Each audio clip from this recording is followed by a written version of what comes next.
మహాగణాధిపతయే నమః. ఓం గురుభ్యో నమః. ఓం శ్రీమాత్రే నమః. పరమేశ్వర స్వరూపమైనటువంటి జ్యోతిష, వాస్తు మరియు ఇతర అనేకమైనటువంటి శాస్త్రములను మనకు అందించినటువంటి మహర్షులకి నమస్కారం. హయగ్రీవ హయగ్రీవ హయగ్రీవేతి యోగసేత్తస్స నిస్సరతే వాణి జహ్నుగన్యా ప్రవాహవత్. అరుణాం కరుణాతరంగితాక్షీం ధృతపాశాంకుశపుష్పబాణచాపాం అనిమాదిభిరావృతాం మయూకైః అహమిత్యేవ విభావయే భవాని. శ్రీమాత్రే నమః.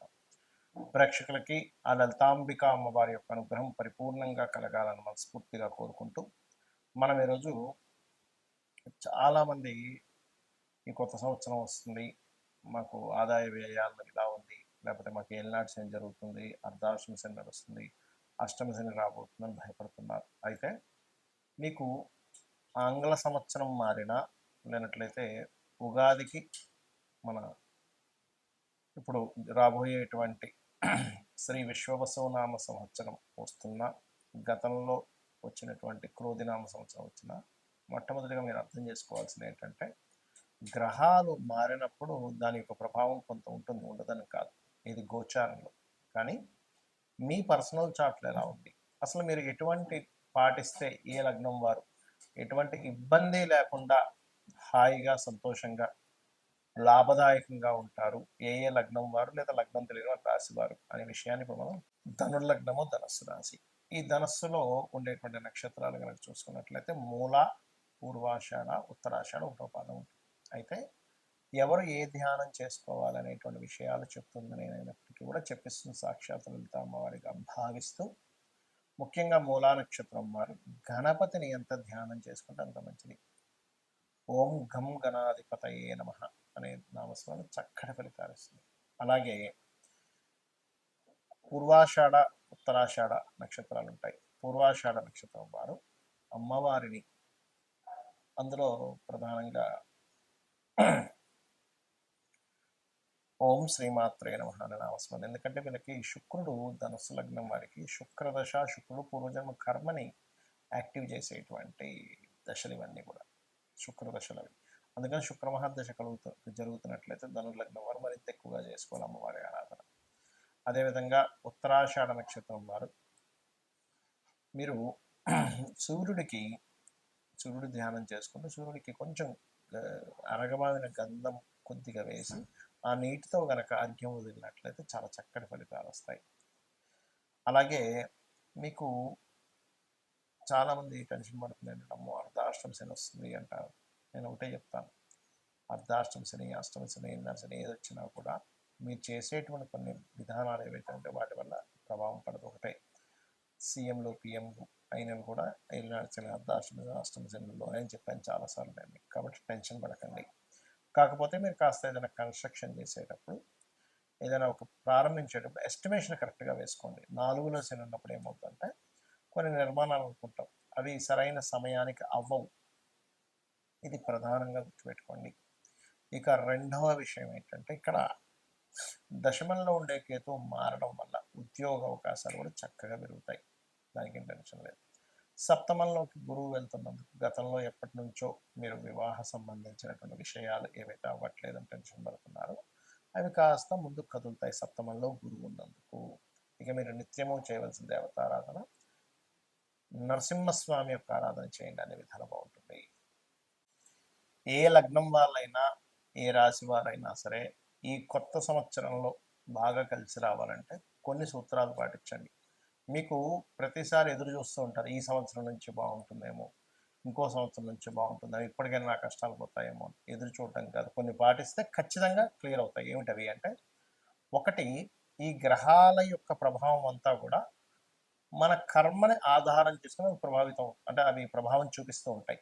అంటే మన కర్మ, పూర్వజన్మలో ఏ కర్మ చేశామో దాని ఆధారంగా పూర్వజన్మ కర్మ తొలగాలి అంటే మనకు శాస్త్రాలు చెప్తున్నటువంటిది గంధముతో భగవంతుని పూజించాలి. గంధం వల్ల పుణ్యం పెరుగుతుంది అంటారు. ఏమిటంటే గంధం వల్ల పుణ్యం పెరగడం ఏమిటి అంటే, ఇందులో బయటకు బాహ్యంగా కనబడేటువంటిది మనకి గంధము అరగవావి చక్కగా మనం లం పృథ్వీ తత్వాత్మనే గంధం పరికల్పయామి అనేటివి మనం పూజ చేస్తూ ఉంటాం పంచోపచార పూజల్లో. కానీ ఇక్కడ దీని అర్థం ఏమిటంటే, గంధము దీనికి గురువు అధిపతి. గురువు జ్ఞానానికి అధిపతి, గుర్తుపెట్టుకోండి.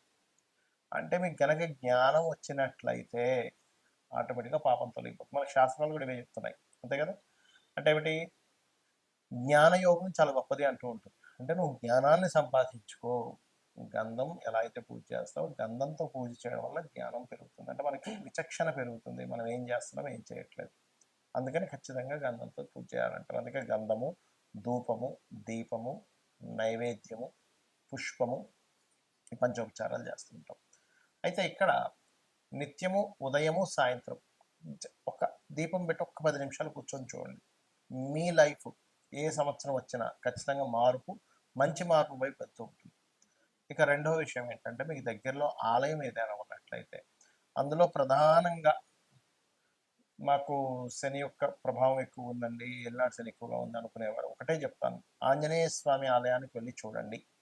లేదండి నాకు దగ్గరలో ఆంజనేయ స్వామి ఆలయం లేదు, చక్కగా స్కందుడి ఆలయం ఉంటుంది, సుబ్రహ్మణ్యేశ్వర స్వామి, లేదా అది కూడా లేదు కొన్ని గణపతి, అది కూడా లేదండి కనీసం రావి చెట్టు ఉందనుకోండి. ఎందుకంటే రావి చెట్టుకి శాస్త్రాల్లో కర్మ విపాకం లాంటి గ్రంథముల్లో చెప్పినటువంటిది ఏమిటి అంటే, చాలా స్పష్టంగా అందులో బ్రహ్మ విష్ణు శివాత్మకమైనటువంటిది అని చెప్పడం జరిగింది. కాబట్టి రావి చెట్టు చుట్టూ చక్కగా ప్రదక్షిణం చేయండి. రావి చెట్టు వేప చెట్టు కలిసి ఉన్నదైనా పర్వాలేదు, లేదా నరసింహస్వామి ఆలయం అయినా పర్లేదు, లేదా అమ్మవారి ఆలయం. ఎందుకంటే ఒకే పరమాత్మ ఇన్ని రూపాల్లో ఉన్నాడు, గుర్తుపెట్టుకోండి. అయితే మరి ఇవే ఎందుకు చెప్పారండి, ఇంకా వేరే కూడా చెప్పొచ్చు కదా, ఇంకా చాలా ఉన్నాయి కదా అంటే, శని యొక్క ప్రభావాన్ని, మీ కర్మ యొక్క ప్రభావాన్ని తగ్గించేటువంటిది వీటికి ఉంటుంది. ఎందుకు అంటే ఈ దేవతా ఆరాధనకి ఉష్ణ సంబంధించినటువంటి, ఫైరీ రిలేటెడ్ సంబంధించినటువంటి ఇప్పుడు ఆ తత్వం ఉంటుంది. ఇప్పుడు శని భగవానుడి యొక్క ప్రభావం ఉంది అనుకోండి ఉదాహరణకి, దాని గురించి టెన్షన్ పడకండి, చెప్తున్నాను నేను ఉదాహరణ. అది కోల్డ్, మీరు గమనించండి, ఎవరికైనా జన్మజాతకంలో శని ప్రభావం వారి మీద ఉందనుకోండి, వాళ్ళకి జలుబు చేయడం ఎక్కువగా, లేదా బద్ధకము, నీరసము, ఇవి ఎక్కువగా ఉంటుంటాయి కామన్గా. సరే తర్వాత చేద్దాం, పోస్ట్ పోన్ చేయడం, ఇది కోల్డ్ రిలేటెడ్ సంబంధించింది, ఇది హీట్ రిలేటెడ్ సంబంధించింది. హీట్ ఎక్కడైతే ఉంటుందో కోల్డ్ రిలేటెడ్ తగ్గుతుంది. అలాంటప్పుడు అందుకే ఏం చెప్తారు, ఎక్సర్సైజ్ చేయండి, వాకింగ్ చేయండి, ఏదైనా గేమ్స్ ఆడండి, ఇవన్నీ చెప్తూ ఉంటారు. ఎందుకు అంటే దాని ప్రభావం పోవాలి, మార్స్ రిలేటెడ్ ఎనర్జీ పెరగాలి అనేటువంటి భావంతో. సో ఏదైనా ఆలయానికి వెళ్ళడం, గోశాలకు వెళ్ళి గోవులకి ఏదైనా తినిపించడము, ఏదైనా ఆలయంలో సేవాది కార్యక్రమాలు జరుగుతుంటే అక్కడికి వెళ్ళి మీ సేవ ఏదైనా చేయడం. ప్రత్యేకంగా ఇప్పుడు మనకి ఈ ఎండాకాలంలో చలివేంద్రాలు అవి పెడుతూ ఉంటారు, లేకపోతే ఒక చిన్న కుండ ఒకటి పెట్టుకొని ఒక నీళ్ళు కావాలంటే కూడా ఇస్తూ ఉంటే కూడా పితృదేవతల యొక్క అనుగ్రహం కూడా కలుగుతుంది. పక్షులకి నీళ్ళని పెట్టడం, ఇవి చేశారంటే 100% మీది ఏ రాసైనా, ఏ లగ్నమైనా, ఏ నక్షత్రమైనా ఖచ్చితంగా మంచి ఫలితాలు మీరు పొంది తీరుతారు. శ్రీమాత్రే నమః.